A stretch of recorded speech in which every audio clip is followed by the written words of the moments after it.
మీకు చిన్నప్పుడు చదువే చాలా ఇబ్బందికరం. And today you are something. అందరి బాల్యంలాగే నా బాల్యం కూడా గడుస్తూ ఉంది. సో ఈ స్కూల్కి నేను వెళ్ళొచ్చే దారిలో ఏంటంటే, ఇంటికి స్కూల్కి వెళ్ళే దారిలో సో ఒకరోజు అలాగే ఒక పెళ్ళికి వెళ్ళి ఆ ప్లేట్ తీసుకెళ్ళి అక్కడ పాత్రలు కడిగే ఒక ప్లేస్ దగ్గర నేను పెడుతుంటే అక్కడ ముగ్గురు ఆడవాళ్ళు ఉన్నారు. సో దాంట్లో ఒక ఆమె మా అమ్మ.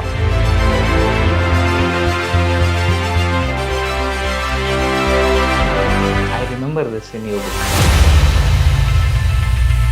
అంటే ఆ థర్డ్ క్లాస్లో మీకు వచ్చినటువంటి ఆలోచన ధోరణి వల్లే, అంటే అక్కడ నుంచి మారిన మీ ఆలోచన వల్లేగా ఆలోచన మారితే జీవితం మారుతుంది. ఎస్, ఇప్పుడు ఒక చాప్టర్ ఉంటుంది, ఎవరు నేర్పని విద్య అని ఒక చాప్టర్ ఉంటుంది. సో ఆ చాప్టర్లో ఏం చెప్పానంటే, ఇప్పుడు నన్ను 10th క్లాసు పాస్ అయిన తర్వాత మంచి స్కూల్లో ఇంగ్లీష్ మీడియంలో చదువుకోవాలనే ఒక కోరిక ఉంది. ఒక ఆవిడ ఏమన్నదంటే, మీలాంటి వాళ్ళు కనీసం ఈ 10వ తరగతి చదవడమే చాలా గొప్ప విషయము, మీ బతుకి ఇంతకన్నా ఎక్కువ అవసరం లేదు, లేదంటే నువ్వు కూడా మీ నాన్నలాగా ఇంకో లారీ చూసుకొని లారీ డ్రైవర్ అయిపోని చెప్పేసి. అండ్ నాకు ఈ బుక్లో నాకు బాగా నచ్చింది ఏంటంటే, మీ ప్లానింగ్లో మీరు ఒకనొక చోట చాలా మంచి ఎగ్జాంపుల్ ఇచ్చారు. సో డబ్బు సంపాదించడానికి చట్టబద్ధంగానే ఎన్నో మార్గాలు ఉన్నాయి. అండ్ దీంతో పాటు ఇదే రిచ్ ప్లాన్లో మీరు స్టార్టప్స్ మీద ఇన్వెస్ట్ చేయండి అని అన్నారు. బట్ ఇక్కడ అగైన్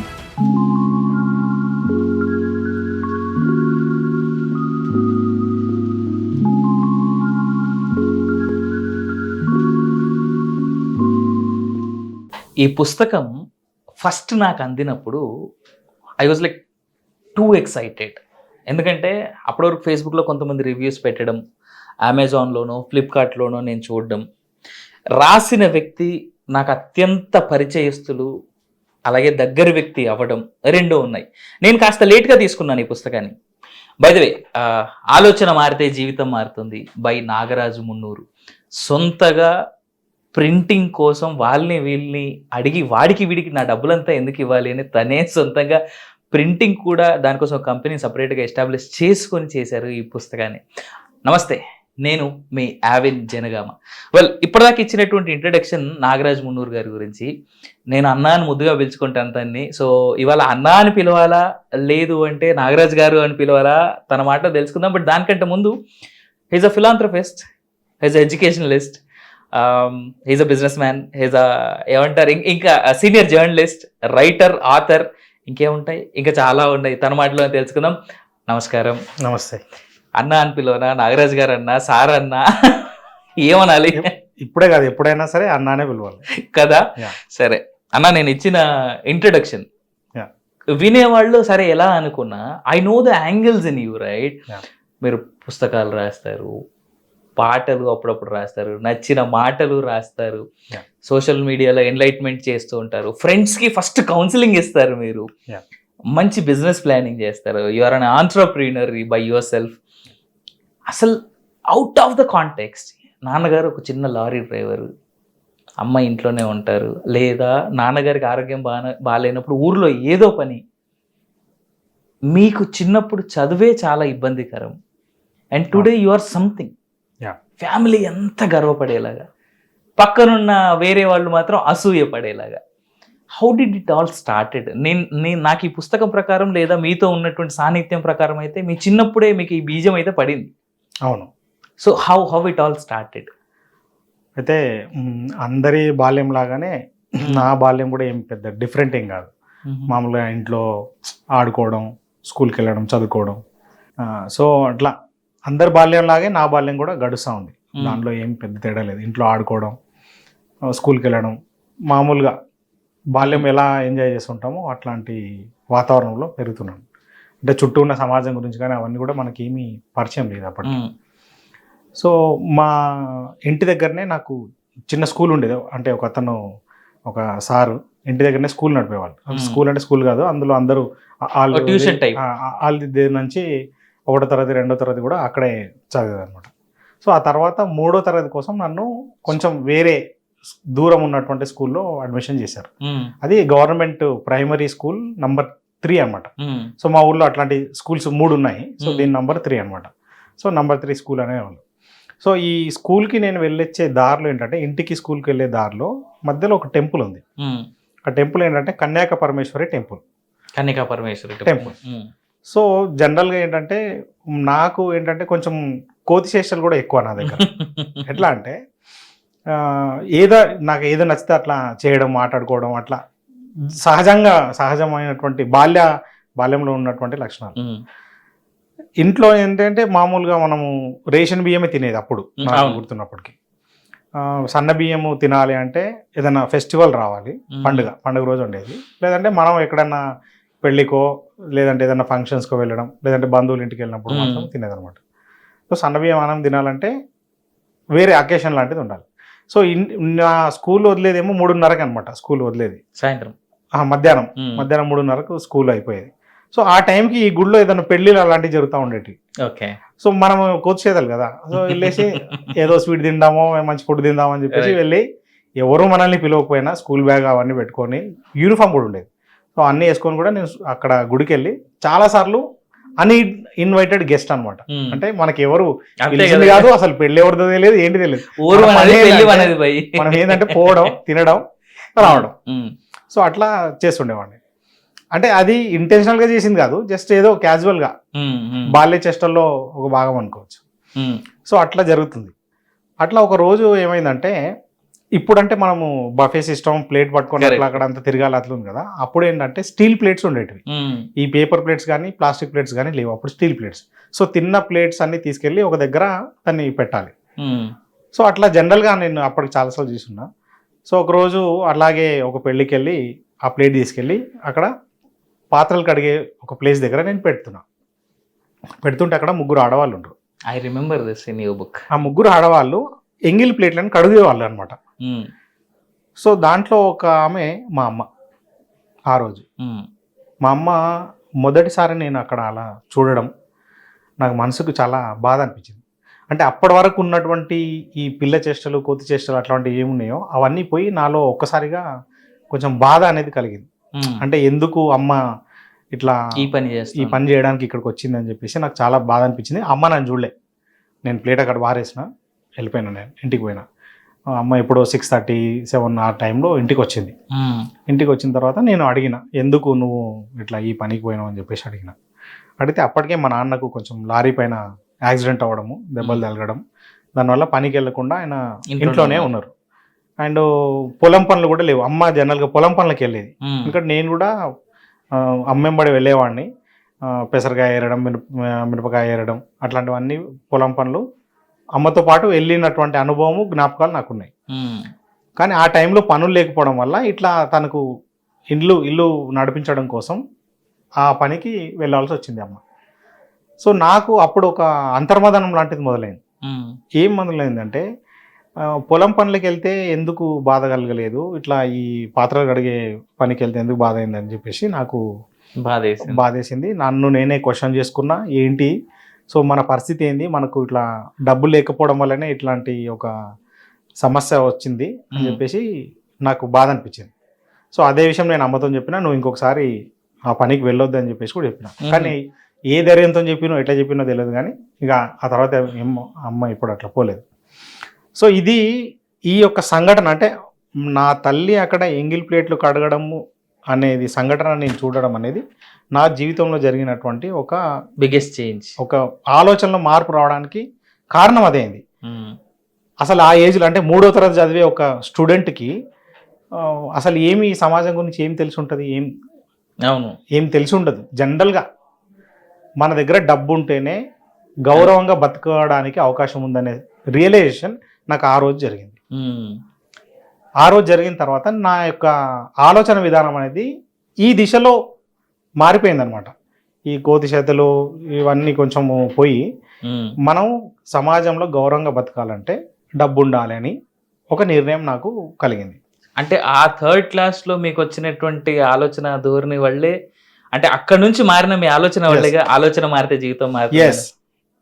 ఈ బుక్కి ఆ టైటిల్ పెట్టడానికి అది కూడా ఒక రీజన్. ఆలోచన మారితే జీవితం మారుతుందనే టైటిల్ పెట్టడానికి చాలా మంది ఏమనుకుంటారంటే ఈ పుస్తకం ఒక వ్యక్తిత్వ వికాస పుస్తకం అని చెప్పేసి కొందరు అనుకున్నారు. సోషల్ మీడియాలో చాలా మంది అట్లా కామెంట్స్ కూడా వేశారు. కానీ ఇది వ్యక్తిత్వ వికాస పుస్తకం కాదు. నేను దీంట్లో ఏం చేసిన అంటే ఒక వ్యక్తి ఆర్థికంగా ఎదగడానికి ఏం చేయొచ్చు, బేసిక్గా ఏమేమి ఆప్షన్స్ ఉన్నాయి అనే అంశాలని నేను దీంట్లో వివరించిన. మనం పుస్తకం నేను చేసినవే నేనేం చేస్తానో లేదా నేను ప్రస్తుతం ఏం చేస్తున్నానో అవే విషయాలు దీంట్లో రాశాను. మనం ఆ విషయాల్లోకి డీటెయిల్డ్ గా మళ్ళీ వద్దాము. ఎందుకంటే దీంట్లో చాలా ఉన్నాయి. SCR ప్లాన్ ఒకటి, తర్వాత మీ ఫ్రెండ్స్ పరిచయాలు ఒకటి, లేదంటే ఎక్కడ చిక్కడ ఎలాంటి ఇన్వెస్ట్మెంట్స్ చేస్తే ఏంటి అనేది అక్కడికి వద్దాం. బట్ దానికంటే ముందు సంథింగ్ వెరీ ఇంట్రెస్టింగ్. మీ 10th క్లాస్ ఎగ్జామ్స్ అప్పుడు మీ కాలేజ్లో మీరు నెక్స్ట్ లెవెల్కి వెళ్ళేటప్పుడు కాలేజ్ ఫీజు కట్టలేని డేస్, బ్యాంకు లోన్కి మీరు వెళ్ళినటువంటి టైం, ఇవన్నీ యూనో సినిమాల్లో జనరల్గా మనం చూస్తుంటాం. ఒక రియల్ లైఫ్ లో ఎదుటి వ్యక్తిలో జరుగుతున్నప్పుడు గుర్తించే వాళ్ళు తక్కువ మంది. అందుకే అంటారు కదా, మ్యాజిక్ అనేది జరిగినప్పుడు చూసి దాన్ని అనుభవించాలి తప్ప మ్యాజిక్ నిజంగానా జరుగుతుందా అని క్వశ్చన్ చేయకూడదు అని అంటారు. Your life is one amongst it. నేనే అనుకోనట్లా నాలాంటి లైఫ్ చాలా మందికి ఉంటాయి, బయటికి రాక మేబీ నాకున్నటువంటి రైటింగ్ స్కిల్స్ వాళ్ళకి లేకపోవచ్చు అని నేను అనుకుంటా. నేను భావించేది ఏంటంటే everyone is a unique person in the world. మనము ఎలా డిజైన్ చేసుకుంటాం మన లైఫ్ని అనేదే మన పైన డిపెండ్ అయి ఉంటుంది. Matter of simplicity. ఎస్. ఇప్పుడు నేను పుస్తకం పరిచయంలో ఒక మాట రాసిన. కార్ల్ మార్క్స్ ఒక మాట చెప్తారు ఏంటంటే ఒక వ్యక్తిని చుట్టూ ఉన్న పరిస్థితులే తయారు చేశాయని చెప్పేసి కార్ల్ మార్క్స్ అంటారు. సో నేను దానికి నా అనుభవం ద్వారా నేను ఈ పుస్తకంలో నేను రాసింది ఏంటంటే మనకు ఎదురైనటువంటి పరిస్థితులకు మనం స్పందించిన విధానమే మన జీవితాన్ని తీర్చిదిద్దుతుంది అని చెప్పేసి నా అనుభవం ద్వారా నేను తెలుసుకున్నటువంటి విషయం. కరెక్ట్. అంటే మనకు ఆ సంఘటన ఎదురైనప్పుడు మనము ఆ సంఘటనకు ఒక రకంగా స్పందిస్తే ఒక రకమైనటువంటి ఫలితాలు వస్తాయి, అలా కాకుండా ఇంకో రకంగా స్పందిస్తే ఇంకో రకమైనటువంటి ఫలితాలు వస్తాయి. కరెక్ట్. ఇది నేను పుస్తకంలో వేరే వేరే చాప్టర్స్ లో నేను ఎక్స్ప్లెయిన్ చేసిన దాన్ని ఎలా అనేది. కరెక్ట్. ఇప్పుడు ఒక చాప్టర్ ఉంటుంది, ఎవరు నేర్పని విద్య అని ఒక చాప్టర్ ఉంటుంది. సో ఆ చాప్టర్లో ఏం చెప్పానంటే ఇప్పుడు నన్ను 10th క్లాసు పాస్ అయిన తర్వాత ఇంటర్మీడియట్ చదువుకోవడానికి నేను మొదటి నుంచి కూడా ఏంటంటే మంచి స్కూల్లో ఇంగ్లీష్ మీడియంలో చదువుకోవాలనే ఒక కోరిక ఉండేది నాకు. అంటే చదువు మీద నాకు ఎందుకు ఆసక్తి కలిగిందంటే ఈ 3వ తరగతిలో జరిగినటువంటి ఇన్సిడెంట్ దానికి కారణం. ఎట్లా కారణం అంటే చెప్తాను. ఇప్పుడు మనం ఆర్థికంగా ఎదగాలి అని నాకు అర్థమైంది. మనం సమాజంలో గౌరవంగా బతకాలంటే ఆర్థికంగా మనం ఎదగాలి. ఎదిగితే మనకు కావాల్సిన ఫుడ్ తినొచ్చు, మన ఇల్లు మంచిగా పెట్టుకోవచ్చు, అన్నీ కూడా మనం బాగా చేసుకోవచ్చు అనేది ఒక బేసిక్ ఐడియా వచ్చింది. సో అప్పుడు నేను ఆలోచించింది ఏంటంటే అలా ఎదగడానికి మన దగ్గర ఉన్న ఆప్షన్స్ ఏమున్నాయి. తాతలు సంపాదించిన ఆస్తి ఉందా, మనకేమన్నా భూమి ఇంకా వేరే ఇతరత్ర ఆస్తులు అట్లాంటివి ఏమైనా ఉన్నాయంటే ఏమీ లేవు, నథింగ్, జీరో మనం. సో ఇట్లాంటి జీరో ఉన్నటువంటి పరిస్థితుల్లో ఒక వ్యక్తికి అతిపెద్ద ఆయుధం ఏమిటిది? విద్య. సో మనము విద్యావంతుడైతే జీవితంలో ఎదగవచ్చు అనేది నాకు ఎవరో చెప్పింది కాదు, నేను ఆప్షన్స్ అన్ని టిక్ చేసుకుంటే నాకు అర్థమైంది. సో అందుకోసమని నేను ఉన్నత చదువులు చదవాలి. నేను గవర్నమెంట్ స్కూల్లో తెలుగు మీడియం చదువుతున్నా. సో నాకు ఇంగ్లీష్ మీడియం చదివే వాళ్ళు కూడా చాలా మంది స్నేహితులు అనమాట, ఇప్పటికీ ఉన్నారు స్నేహితులు. సో వాళ్ళని చూస్తూ మేము ఏంటంటే ఒకే చోట క్రికెట్ ఆడుకోవడానికి అక్కడిక్కడ కలిసే వాళ్ళం అనమాట. సో వాళ్ళలాగా నేను కూడా ఇంగ్లీష్ మీడియం చదవాలని అట్లాంటి కోరికలు నాకు ఉండేవి. సో 10th అయిపోయిన తర్వాత ఇంటర్మీడియట్ కనీసం అప్పుడైనా ఇంగ్లీష్ మీడియం చదవాలని చెప్పేసి అనుకున్నా.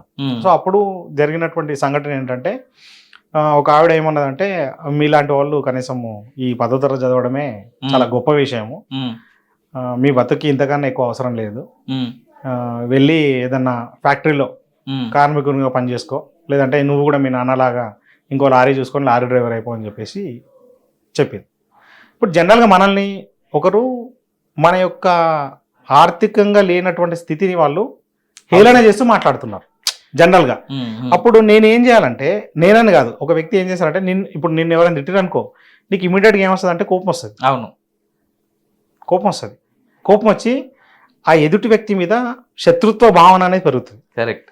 అండ్ వాళ్ళ మీద మనం పగబట్టడమో, వీళ్ళు మనకు శత్రువులు అనుకోవడమో, ఇట్లాంటివన్నీ కూడా జనరల్గా ఎవరైనా స్పందించే విధానం అది. కరెక్ట్. సో ఆ క్షణంలో నాకు ఏమొచ్చిందంటే నాకు కూడా కొన్ని క్షణాల పాటు అట్లా అనిపించిన తర్వాత నాకు ఇంకొక సెకండ్ థాట్ వచ్చింది. ఏంటంటే ఆవిడ చెప్పింది నిజమే కదా, ఆవిడ ఏమంటుంది, నాలాంటి వ్యక్తి ఇక్కడి వరకు చదవడమే చాలా గొప్ప విషయం, ఇంతకు మించి చదవాలి అనుకోవడం నాకు తగని పని అప్పుడున్న పరిస్థితిలో.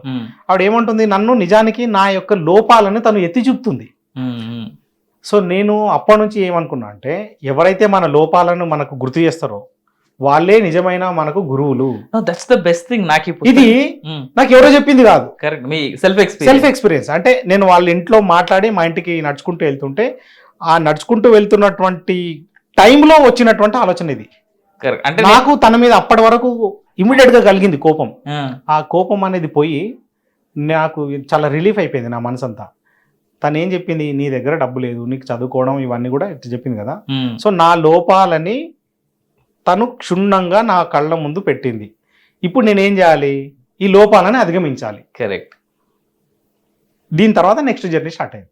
రైట్. అంటే ఇది ఆ సూపర్ మార్కెట్ లో జరిగినటువంటి ఇన్సిడెంట్ గా మీరు కూడా చెప్పింది. అంటే వాళ్ళ పని చేసేవాడిని, ఎగ్జాక్ట్ వాళ్ళ షాప్ లో పనిచేసేవాడిని నేను. కరెక్ట్. ఈవిడ ఆ షాపు ఓనరు డాటర్. సో ఆమెనే ఈ మాట అంది. నాకు బాగా నచ్చిన అంశం కూడా అదే, మీ చైల్డ్హుడ్ లో మీరు రాసినటువంటి మీ మెమరీస్ లో ఒక్కొక్కటిగా మనం. అందుకే నేను ప్రతి చాప్టర్ కు ఒక పేరు పెట్టడానికి రీజన్ కూడా ఏంటంటే, ఎవరు నేర్పని విద్య అంటే నోబడీ టాట్ దిస్, ఈ లెసన్ అనేది నాకు ఎవరు చెప్పింది కాదు. అంతే, అది మన పర్సనల్ ఎక్స్పీరియన్స్ తప్ప బయటికి ఎక్కడ పడితే అక్కడ ఎలా వస్తుంది అది. సో ఇప్పుడు మళ్ళీ పరిచయంకి వస్తే, సో పరిచయంలో ఏంటంటే, మన ఒక వ్యక్తిని చుట్టూ ఉన్న పరిస్థితుల్లో తయారు చేసే ఏదైతే ఒక స్టేట్మెంట్ ఉందో, ఆ స్టేట్మెంట్ తప్పు అని నా అనుభవం చెప్పింది. ఇప్పుడు ఎలా, నేను ఇప్పుడు ఏం చేయాలి, జనరల్గా అయితే ఆవిడ పైన నేను కోపం పెంచుకొని ఆవిడతో శత్రుత్వం నేను చేసుకోవాలి. కానీ నేను ఏం చేసిన, ఆవిడని నా గురువుగా స్వీకరించిన. కరెక్ట్. అమ్మా నువ్వు నాకు నా కళ్ళు తెరిపించినావు, నా లోపం ఏందో చెప్పి. అంటే 10th క్లాస్ అంటే 16 సంవత్సరాల వయసులో నా కళ్ళు తెరిపించినావు, తెరిపించి నా లోపం ఏందో చెప్పినావు. మీరు చెప్పడం వల్లనే నేను నా లోపం పైన నేను పనిచేసిన. కరెక్ట్. సో గురువు అనుకోవడంలో తప్పులేదు కదా. అంతే, గురువు చేసే పనే అది. జనరల్ ఇప్పుడు మనం రోడ్డు మీద వెళ్తున్నాం, ఎవరో పెట్టారు, లేదంటే మన బంధువుల్లోనే కూడా మనల్ని చాలా రకాలుగా పెట్టే వాళ్ళు ఉంటారు. మన ఇంట్లో ఉంటారు, బయట ఉంటారు, స్నేహితులు ఉంటారు, అన్ని చోట్ల ఉంటారు. సో ఇట్లా ఎవరైతే తిడతారో జనరల్గా ఏంటంటే వాళ్ళకి మధ్యన శత్రుత్వం పెరగడం, క్లాషెస్ రావడం, మాట్లాడుకోకపోవడం, ఇట్లాంటివన్నీ జరుగుతుంటాయి. నేనే చేసా అంటే, నన్ను ఎవరైతే తిడుతుంటారో ఇంటెన్షనల్ గా వాళ్ళ దగ్గరికి వెళ్తూ ఉంటాను నేను, కావాలని. ఈ విషయం ఇప్పుడు నేను చెప్తున్నాను, ఈ రోజు కూడా. ఎందుకు తెలుసా, నేను ఇప్పుడు ఇలా ఉన్నాను, నా లోపం మీద నాకు తెలియదు. మన లోపం ఎవరికి తెలుస్తుంది అంటే, ఎదుటి వాళ్ళకే తెలుస్తుంది. అంతే, వాడు క్షుణ్ణంగా అబ్జర్వ్ చేస్తాడు, తిట్టేవాడికి స్నేహితులకు తెలియదు. స్నేహితుడికి ఎట్లా ఉంటుంది అంటే, స్నేహితుడికి మన పైన మంచి ఒపీనియన్ ఉంటుంది కాబట్టి స్నేహితుడికి మనం చేసే తప్పు కూడా ఒప్పులాగానే కనిపిస్తుంది. కానీ మన శత్రువుకే మన యొక్క బలమేంది, బలహీనత ఏంది కంప్లీట్ గా తెలుస్తుంది. I agree to the point. ఇంకోటి ఏంటంటే, నేను ఆ క్షణం నుంచి ఎవరిని కూడా వాళ్ళ లోపం వాళ్ళకి గుర్తు చేసేలాగా నేను ఎవరిని తిట్టలేదు ఇప్పటివరకు. ఎవరిని తిట్టలేదు నేను. ఎందుకంటే అవతల వ్యక్తి కూడా ఇంకొక నాగరాజు ఉండొచ్చు కదా, చెప్పలేము. సో నేను అట్లా ఎవరిని కూడా ఇంతవరకు నేను, అంటే you don't want to enlighten other person అన్నట్టు నేను చెప్తాను. ఎలాంటి వాళ్ళకి చెప్తాను అంటే, ఇప్పుడు నువ్వు ఉన్నావు, నేను చెప్పిన మాటకి నువ్వు గౌరవిస్తావని నేను అనుకుంటే అప్పుడు చెప్తా, అదర్వైజ్ చెప్పా. ఇప్పుడు లెట్స్ సే ఆనాడు ఆ షాప్ ఓనర్ వాళ్ళ భార్య ఆవిడ నన్ను ఎన్లైటన్ చేయడానికి తిట్టలేదు, ఆవిడ కోపంలో తిట్టింది. ఆవిడ వీడు బతికెంత, వీడు ఇంకా ఇంతకు మించి చదవడం అవసరం అనేది తిట్టింది ఆవిడ. కరెక్ట్. నేను దాన్ని తీసుకున్నా పాజిటివ్ గా. కరెక్టే. నేను అడిగేటువంటి ప్రశ్న ఏంటంటే, ఇప్పుడు మీలాగా ఇంకొకరు మంచిగా మారకూడదు కాబట్టి మీరు తిట్టరా? అట్లా కాదు, అట్లాంటి తిట్టను అంటున్నా. ఓకే. తిడితే ఎట్లా తిడతానంటే, దాంట్లో వాడి లోపం అనేది ఏమి ఉండదు, అదే తిడతాను. కానీ లోపం ఉన్నది మాత్రం చెప్పను అనమాట. సపోజ్ ఇప్పుడు నువ్వు ఈ తిట్ల మీద ఒక రీసెర్చ్ చేయి, చాలా రీసెర్చ్ నువ్వు ఇవన్నీ ఒక దగ్గర రాయి కావాలంటే. సో రాసి ఏముంటాయి అంటే, ఎదుటివాడి లోపాలు దాంట్ లోపల చాలా ఉంటాయి. సపోజ్ మనం అట్లా రాసుకుంటే ఆ లోపాలు అనేవి దాని లోపల ఉంటాయి. ఆ లోపాలు ఉన్నటువంటి తిట్లు నేను ఇంటెన్షనల్ గా తిట్టాను అంటున్నాను. ఓకే. ఎదుటి వాళ్ళని తిట్టాను, ఎవరిని తిట్టాను. ఓకే. నాకు ఇంకొకటి అర్థం కాని ప్రశ్న ఏంటంటే, మీరు తెలుగు మీడియం, సరే ఇంటర్ తర్వాత కాస్తో కూస్తో ఇంగ్లీష్ మీడియం, ఇంగ్లీష్ పేపర్లు అవి ఇవి చదివి మీరు ఇంగ్లీష్ నేర్చుకున్నారో మీరు చాలా డీటెయిల్గా రాశారు. బట్ మీకున్న ఆ నమ్మకం ఏంటి మీ మీద? మీరు ఐ మీన్ ఆంధ్రప్రదేశ్ దాటి కర్ణాటక వెళ్ళి, మీ ఫ్రెండ్ కూడా కాదు, ఒక ఫ్రెండ్ కి ఫోన్ చేసి ఫ్రెండ్ కి అంటే ఇవి ఎవరైతే తిట్టిందో ఆవిడ బంధువే ఆయన. ఎగ్జాక్ట్లీ నేను అక్కడికే వస్తున్నాను. మీ రిలేటివ్ కాదు, మీకు Yeah. తెలిసినోడు కాదు, Yeah. వాళ్ళ షాప్ లో ఎప్పుడో మీకు పరిచయం. నేను ఈ రోజు కూడా వాళ్ళ ఇంటికి వెళ్తా, ఆ, ఈ రోజు కూడా వాళ్ళ ఇంట్లో భోజనం చేస్తా. ఏ షాప్ ఓనర్ వాళ్ళ ఇంటి ఎస్, ఈ రోజు కూడా నేను వాళ్ళతో మంచిగా ఉంటా. ఈ రోజు కూడా వాళ్ళు నన్ను తిడతారు, ఈ రోజుకి ఈ రోజు కూడా తిడతారు. వెళ్ళిన ప్రతిసారి సంథింగ్ ఏదో మన దగ్గర ఏదో లోపం ఉన్నది. నన్ను రాజు అని పిలుస్తారు, నన్ను ఎవరు నాగరాజు అని పిలవరు. నిజానికి నా పేరు రాజు అనమాట, ఇంట్లో కానీ ఎక్కడైనా రాజు. ఓకే ఓకే ఏమ్రా రాజు నువ్వు ఏంటి అని, అదేం చేస్తున్నావు ఇదేం చేస్తున్నావు అని మాట్లాడతారు. సో ఏంటంటే జస్ట్ వాళ్ళు అక్కడికి వెళ్తే మనం సంథింగ్ ఏదో ఒకటి కొత్తది లెర్నింగ్ అయిపోతుంది. అట్లా ఎప్పుడైనా మనము మన లోపల బాగా అహంకారం నెత్తికెక్కింది, మనం ఇంకేదో సాధించేసాం అని అట్లా అనిపించినప్పుడల్లా వాళ్ళ దగ్గరికి వెళ్ళాలి. సరే, ఇప్పుడు ఆయన దగ్గరికి వెళ్ళారు, బెంగళూరుకి వెళ్ళారు, Yeah. ఫోన్ చేశారు, Hmm. భాష కన్నడ రాదు మీకు. హుబ్లీ, బెంగళూరు. అదే హుబ్లీ. Hmm. కన్నడ రాదు మీకు, ఇంగ్లీష్ రాదు, హిందీ రాదు, ఇంగ్లీష్ అవన్నీ వచ్చు, ఇంగ్లీష్ వచ్చు, హిందీ వచ్చు, బేసిక్ కదా. ఇప్పుడు కర్ణాటక, కన్నడ ఇప్పుడు మన ఆంధ్రప్రదేశ్ లో మాత్రం మేజర్ సిటీస్, ఇప్పుడు అవును. హుబ్లీ లాగా ఏదైతే విజయవాడ, వైజాగ్, హైదరాబాద్ లాంటి మేజర్ సిటీస్ ఉన్నాయో, Hmm. ఇక్కడికి వెళ్తే అన్ని రకాల భాషల సమ్మిళితం అనేది ఉంటది. Yeah. కానీ మీకు అక్కడ కన్నడ మాండలికం అనేది మేజర్ కదా. అవును. కర్ణాటక కానీ తమిళనాడు వెళ్తే మేజర్ అక్కడ లోకల్ లాంగ్వేజ్ ఎక్కువ Yes. ప్రిఫరెన్స్ ఇస్తారు. Yeah. ఏదైనా పెద్ద మీటింగ్స్, బోర్డ్ మీటింగ్స్ జరిగి వేరే స్టేట్ నుంచి ఎవరైనా వస్తే తప్ప అక్కడ కన్నడ, తమిళ్ తప్ప ఇంకేవి మాట్లాడరు ఎక్కువ. అయితే వేరే రాష్ట్రంకి ఏ ధైర్యంతో వెళ్ళాము. 100%. అయితే నాన్న లారీ డ్రైవర్ అవడంతో నేను చిన్నప్పటి నుంచి లారీ మీద వెళ్తున్నాను నాన్న. అవును. అట్లా నేను కర్ణాటక, మహారాష్ట్ర, గుజరాత్ మొత్తం నేను 10th క్లాస్ అయ్యే లోపే తిరిగేశాను నేను. ఓకే. చాలా ఊర్లు ఇప్పుడు ఏమంటారు ట్రావెల్, టూరిజం, అట్లా వెళ్తుంటారు కదా, అట్లా నేను ఎప్పుడో చిన్నప్పుడు వెకేషన్ లాగా. కానీ అవి వెకేషన్ కోసం కాదు వెళ్ళింది, నేను పని చేయడానికి వెళ్ళిన నాన్నతో. మీరు అంటే ఉన్నమాట మీరు రాసింది, మా నాన్నకి నేను క్లీనర్ ని పోయాను అవును, రాశారు మీరు. అలాగే వెళ్ళిన, క్లీనర్ గానే వెళ్ళిన. వెళ్తే ఏంటి, క్లీనర్ కి ఇచ్చే డబ్బులు కొన్ని మిగులుతాయి మనకి. ఓకే. సో దానికోసం నాన్న ఎంబడి వెళ్ళింది. నాన్న అప్పటికే మనకు లారీ డ్రైవింగ్ కూడా నేర్పించేసాడు. సో బై 10th క్లాస్ మనకు లారీ డ్రైవింగ్ వచ్చు. ఓకే. సో నాన్న ప్లాన్ ఏంటంటే వీడు 10th క్లాస్ ఫెయిల్ అయితే వీని లారీ ఇంకొక లారీ మాట్లాడి లారీ మీద పెట్టేస్తే అయిపోతుంది అనేది ఆయన ఆలోచన. అమ్మతో కూడా చాలా సార్లు ఆ మాట అన్నాడు.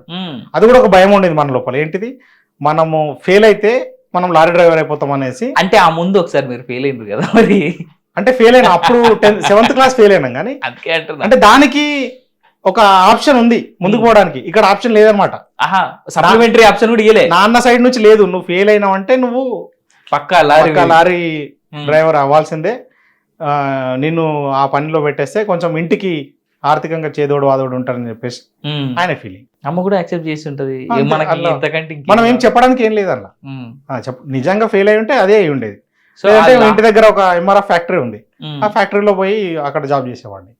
సో ఆ నాన్నగారితో మీరు ఏదైతే లారీలో ఆ ట్రిప్లు అన్ని చేయడం జరిగిందో దానివల్ల మీకు భాష అనేది, నాకు భాష వేరే రాష్ట్రం పోవడం అనే భయం అనేది లేదు. ఓకే. ఈవెన్ టుడే ఆల్సో నేను ఏదైనా ట్రావెల్ చేయని కొత్త కంట్రీకి వెళ్ళాలన్నా కూడా నేను ఒకటి వెళ్ళిపోగలను. ఓకే. నాకు అట్లా అంటే వేరే ఎక్కడికి ట్రావెల్ చేయడానికి కానీ, అక్కడ మనకు పరిచయం ఉన్న వాళ్ళు ఎవరు లేరు, అక్కడ మనం ఫుడ్ తింటామో లేదో అట్లాంటి ఫీలింగ్స్, భయాలు అటువంటివి చిన్నప్పుడే లేవు. నేను చెప్తున్నా ఇప్పుడు 3వ తరగతిలోనే ఎవడో పిల్లోడు పెళ్లికి పోయి మనం భోజనం చేసి వచ్చినాము, మనల్ని ఎవరు ఆపిర్రు. ఇప్పుడు 3 Idiots సినిమా చూసినాం, 3 Idiots సినిమాలో స్కూల్ కి వెళ్తే అంటాడు యూనిఫామ్ ఉంటే చాలు ఫీజు కట్టుడు ఎందుకు అన్నాడు. అది నేను ఎప్పుడో 3వ తరగతిలో ఉన్నప్పుడే చేసేసిన అట్లాంటివన్నీ.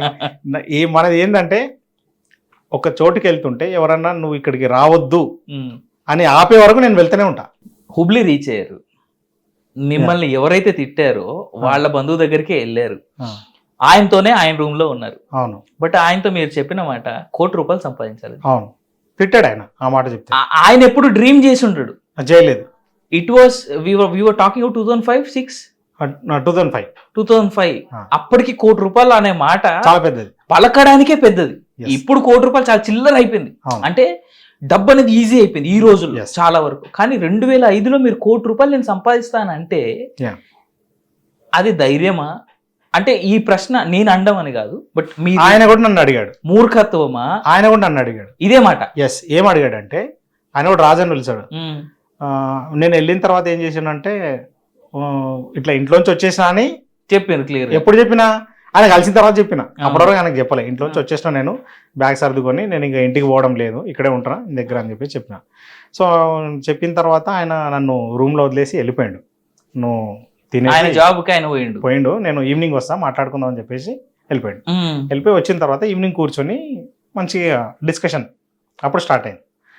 ఏం జరిగింది మొత్తం, ఇట్లా అమ్మ ఇట్లా నన్ను తిట్టింది, నేను అందుకే ఇంట్లోంచి వచ్చేసిన, బ్యాంక్ లో లోన్ రాలేదు, ఏం రాలేదు, నా ఎంబీఏ అనేది అయిపోయింది మొత్తం. సో నాకు ఎవరు ఎక్కడ పోవాలో తెలియక నువ్వు ఒకడు నాకు కనబడ్డావు అని చెప్పేసి నేను వచ్చిన నీ దగ్గరికి అని చెప్పేసి చెప్పిన. ఏం చేద్దాం అనుకుంటున్నాడు అంటే, ఎట్లయినా సరే లైఫ్లో ఒక ₹1 కోటి సంపాదించాలన్నా. ఫస్ట్ ఆయన నవ్విండు. తర్వాత నన్ను అడిగిన ప్రశ్న ఏంటంటే, ₹1 కోటి ఎట్లా సంపాదిస్తావు నీకు తెలుసా అని అడిగాడు. అంటే నాకు తెలియదు అని చెప్పిన. ఇమ్మీడియట్గా ఏం చెప్పిన అంటే, తెలుసుకుంటాను ఎట్లా సంపాదించాలనో అన్నా. ఇమీడియట్ గానే ఇప్పుడైతే తెలియదు ప్రజెంట్, కానీ తెలుసుకుంటానని చెప్పేసి చెప్పిన. సో ఇది నేను చెప్పినటువంటి సమాధానం. ఆయన దగ్గర నుంచి వచ్చిన రిప్లై దానికి నవ్వొదిలేసి ఉన్నాడు. నవ్విండు. ఆయన పిచ్చోడు, వీడికి ఏదో డిప్రెషన్ లోనో ఏదో ఇంట్లోంచి వచ్చేసిన అమ్మ తిట్టిందని ఇట్లా మాట్లాడుతుండని చెప్పేసి ఆయన అనుకున్నాడు.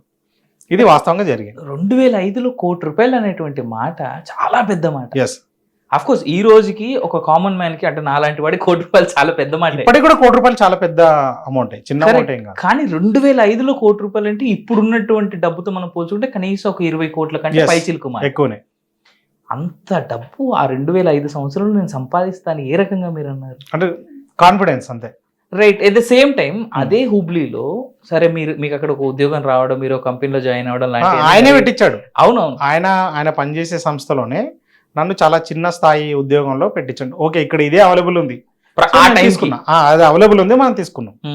నెలకు ₹3,000 జీతం. అంటే నా కెరీర్ స్టార్ట్ అయింది. డిగ్రీ తర్వాత నా కెరీర్ స్టార్ట్ అయింది. నెలకు ₹3,000 జీతంతో స్టార్ట్ అయింది. ఆయన ఏంటంటే కంపెనీ పేరోల్లో పనిచేస్తుండు, మనది పేరోల్ కాదు, కాంట్రాక్ట్ లాగా. అంటే జస్ట్ తెలుసు కదా, third party payroll. So third party పేరోల్లో మనము జాయిన్ అయినాం. మనది 3,000 జీతం. అట్లా కోకోకోలాలో కొన్ని రోజులు పనిచేసిన తర్వాత ఆయన వేరే కంపెనీకి వెళ్ళడం, అంటే ఆ లొకేషన్ కూడా వదిలేసి ఆయన వెళ్ళిపోవడం, నేను వేరే దగ్గరికి వెళ్ళడం, అట్లా అన్నీ అయింది. మళ్ళీ 2010లో మేమిద్దరము బెంగళూరులో వేరే కంపెనీ, నేను ఇంకో కంపెనీలో పనిచేస్తున్నాను, ఆయన ఇంకో కంపెనీలో పనిచేస్తాడు. మళ్ళీ బెంగళూరులో మేము కలుసుకున్న తర్వాత మళ్ళీ ఇద్దరం కలిసి ఒకే రూమ్లో ఉన్నాం. ఇదేం చెప్తున్నా, అప్పటికి నేను ఎంబీఏ చేయలేదు, ఆయన ఎంబీఏ చేసిండు. ఆ మంత్ అంటే ఆ క్షణంలో మేము చూసుకుంటే ఆయన యాన్యువల్ ప్యాకేజ్ కన్నా నా ప్యాకేజ్ ఎక్కువ. Salary with in the matter of 5 years లో ఆయన ఉద్యోగం పెట్టించింది. మళ్ళీ ఆయన పెట్టించిండు. నేను కంపెనీ వేరే దానికి షిఫ్ట్ అయినా, ఆయన కూడా వేరే కంపెనీ షిఫ్ట్ అయ్యాడు. సో అట్లా మళ్ళీ ఇద్దరం వచ్చి ఒక సందర్భంలో బెంగళూరులో కలిసి, మళ్ళీ బెంగళూరులో దాదాపు ఒక 1 year మేము ఇద్దరం ఒకే రూమ్ లో ఉన్నాం. ఇద్దరికి మ్యారేజ్ కాలేదు అప్పటికి, ఇద్దరం ఒకే రూమ్ లో ఉన్నాం. అంటే మాకు ఎట్లా అంటే ఒక సోదర స్నేహం ఉంది. సో అట్లా మాకు అంటే కలిసి ఉండడానికి మాకు ఎటువంటి ఇబ్బంది లేదనమాట. ఈవెన్ ఇప్పటికీ నేను బెంగళూరు వెళ్తే వాళ్ళ ఇంట్లోనే ఉంటా. ఈవెన్ టుడే ఆల్సో నేను బెంగళూరు వెళ్తే వాళ్ళ ఇంట్లో ఉంటాను. వాట్ వాస్ హిస్ రియాక్షన్ అన్న? అంటే మీరు ఎప్పుడైతే మళ్ళీ ఆయన్ని కలిసారో 2010లో, అంటే మీకంటే నా ప్యాకేజ్ ఎక్కువ ఉంది అని ఎప్పుడైతే ఆయనకు తెలుసు ఆ విషయం, తెలుసా మీరు చెప్పకుండానే? అంటే నేను ఏం జాబ్ చేస్తున్నాను, ఎంత ప్యాకేజ్ అని అడిగితే చెప్తాం కదా. సో అప్పటికు ఆయనే చెప్పిండు ఆ విషయం నాకు, నీకే 3,000 పర్ మంత్ శాలరీ నీకే ఎక్కువ నాకన్నా అని చెప్పేసి ఆయనే చెప్పాడు. అది 2005లో ఆయన మీకు పెట్టించిన జీతం. ఎందుకంటే ఆయన ప్యాకేజ్ నాకు తెలియదు. నేను ఏంటంటే నేను అడగలేను కదా, ఆయన నన్ను అడగొచ్చు ఏదే విషయమైనా. పెద్దోడు కదా, పెద్దోడు అనే ఒక ఉంటుంది. ఆయనే చెప్పిండు ఆ మాట, నీకే 3,000 ఎక్కువ మంత్లీ శాలరీ నాకన్నా అని చెప్పేసి ఆయన చెప్పిండు. అసలు ఆయన ఫీలింగ్ ఏంటి ఆ టైం మీకు? ఏం లేదు, హీ వాజ్ వెరీ హ్యాపీ. నాకు మంచి వెల్ విషరు, నాకు సపోర్టరు, చాలా. అంటే నాకు ఒక నిజంగా అన్న ఉంటే ఎలా ఉంటాడో ఆయన అట్లాంటి పని అంతా చేసిండు నా కోసం. వండర్ఫుల్. నాకు తెలిసి ఇంకొకటి ఏంటంటే, వెనెవర్ అంటే నేను ఆయనతోని హుబ్లీలో ఉన్న సమయంలో కానీ, బెంగళూరులో ఉన్న టైంలో కానీ ఎప్పుడు నాతో డబ్బులు ఖర్చు పెట్టనిచ్చేది కదా ఆయన. నువ్వు నా తమ్ముడు, ఇప్పుడు అన్న తమ్ముళ్ళు ఉంటే ఎలా ఉంటది, అన్ననే ఖర్చు పెడతాడు. అవును, అంతే కదా. సో ఆయన బట్టలు కొనుక్కోవడానికి వెళ్తే ఆయన 2 డ్రెస్సులు కొనుక్కుంటే నాకు ఒక డ్రెస్ ఇప్పిస్తాడు. Even today also is like that. Even today also నాకు ఇప్పుడు 2021లో కూడా ఆయన డ్రెస్సులు ఇప్పించాడు. అంటే నా దగ్గర ఇప్పుడు డబ్బులు లేవనో కాదు, is a person like that. నాకు తెలిసి నేను అట్లాంటి పర్సన్ ఇంతవరకు ఇంకొకరిని చూడలే. ఆయన ప్రేమ మీ మీద అది, ఆయన లాంటి పర్సన్ నేను ఇంతవరకు చూడలే. ఆయన వేరే వాళ్ళతో ఎలా ఉంటాడో అనేది నాకు తెలియదు, కానీ నా మట్టుకైతే నన్ను అలా ట్రీట్ చేసిన పర్సన్ నేను చూడలేదు ఇంతవరకు. Is very Jammu kind of A person. అందుకే బుక్లో కూడా రాసిన కదా ఆయన Correct. గురించి. సో వెరీ యూనిక్ పర్సన్ అనమాట. నాకు ఇది చెప్పండి, మీరు ఫస్ట్ టైం బైక్ కొని ఇంటికి వెళ్ళినప్పుడు Hmm. అమ్మ రియాక్షన్ ఏంది? ఫస్ట్ బైక్ కొన్నప్పుడు మిగిలిన ఇంకా నేనేం అడగను, ఎందుకంటే నాకు తెలుసు నేను అదే మిడిల్ క్లాస్ ఫ్యామిలీ, Yeah. ఇంటికి నేనే డబ్బులు అంతా సంపాదించుకోవాల్సింది. సో అలాంటి నేను స్వయంగా అనుభవిస్తున్నాను కాబట్టి నాకు అలాంటి అనుభవాలు పొందిన వ్యక్తుల దగ్గర నుంచి తెలుసుకుంటే చాలా ఆనందం వేస్తుంది. నిజం చెప్పాలంటే వాళ్ళు ఎప్పుడు నన్ను మెచ్చుకోలే ఏ విషయంలో కూడా. అమ్మ నాన్న ఇప్పుడు నన్ను చాలా అంటే ఏమైనా తప్పు చేసి తిట్టారు, కానీ ఏదైనా మంచి చేసినా నువ్వు ఇది పలానా మంచి పని అంటే చేసినా మెడల్స్ తెచ్చుకున్నప్పుడు కూడా నథింగ్ నెవర్. ఎప్పుడు కూడా నన్ను మెచ్చుకొని అందలం ఎక్కించింది మాత్రం ఏమీ లేదు. Okay okay. ఈవెన్ నేను ఇప్పుడు అమ్మ నాన్నని బద్రీనాథ్ కేదార్నాథ్ యాత్ర తీసుకెళ్ళిన ఫ్లైట్లో, అవును. చాలా డబ్బులు ఖర్చు పెట్టి. అయినా కూడా దానికి వాళ్ళకు మాట, నువ్వు మమ్మల్ని మంచి పని చేసినావు అని చెప్పేసి వాళ్ళు ఎప్పుడు చెప్పలేదంటే వాళ్ళకి అంటే చెప్తే ఇక్కడ నా కొడుకు తగ్గిపోతాడని అట్లా కాదు. మా ఇంట్లో ఏంటంటే సినిమాటిక్ డ్రామాలు ప్రేమలు ఉండవు అనమాట మా దగ్గర. సింపుల్ గా అది వాని బాధ్యత రాబోయి వాడు చేసి అంతే అట్లా నడుస్తుంటారు అంతే. సినిమాటిక్ ప్రేమలు అనేటివి అట్లాంటి డైలాగ్స్ అట్లాంటివన్నీ వీళ్ళు మాట్లాడరు. వాళ్ళకి తెలియదు కూడా మాట్లాడాలనే సంగతి కూడా వాళ్ళకి తెలియదు, వాళ్ళు మాట్లాడరు. మనమే అర్థం చేసుకోవాలి అంతే. ఏం తిట్టలేదంటే మెచ్చుకున్నారా అనుకోవాలి.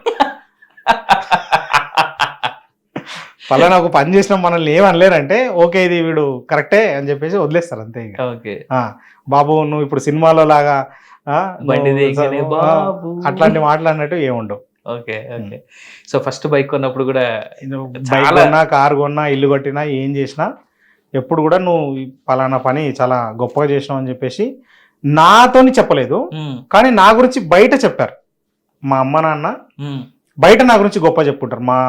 ఇట్లా మావాడు బాగుండు, మంచి చేసిండు అని చెప్పేసి చెప్పుకుంటారు, కానీ నాతోనైతే ఎప్పుడు చెప్పలేదు. ఎందుకు అంటే ఇక చెప్తే బేసిక్లీ అంటే వాళ్ళు చిన్నప్పటి నుంచి అట్లా ఎప్పుడు కూడా ఏం చెప్పలేరు నాకు. తప్పు చేస్తే తిట్టిర్రు, కొట్టిర్రు, కళ్ళల్లో కారం వేసి కొట్టింది, అన్ని చేసింది, కానీ అవన్నీ ఒక సబ్జెక్ట్ మనం మాట్లాడుకుందాం. చేతులు కాళ్ళు కట్టేసి కళ్ళ కారం పెట్టి, కానీ ఎప్పుడు కూడా నువ్వు ఫలానా మంచి పని చేసావు షబ్బాష్ అని మాత్రం నన్ను ఎప్పుడు అనలే.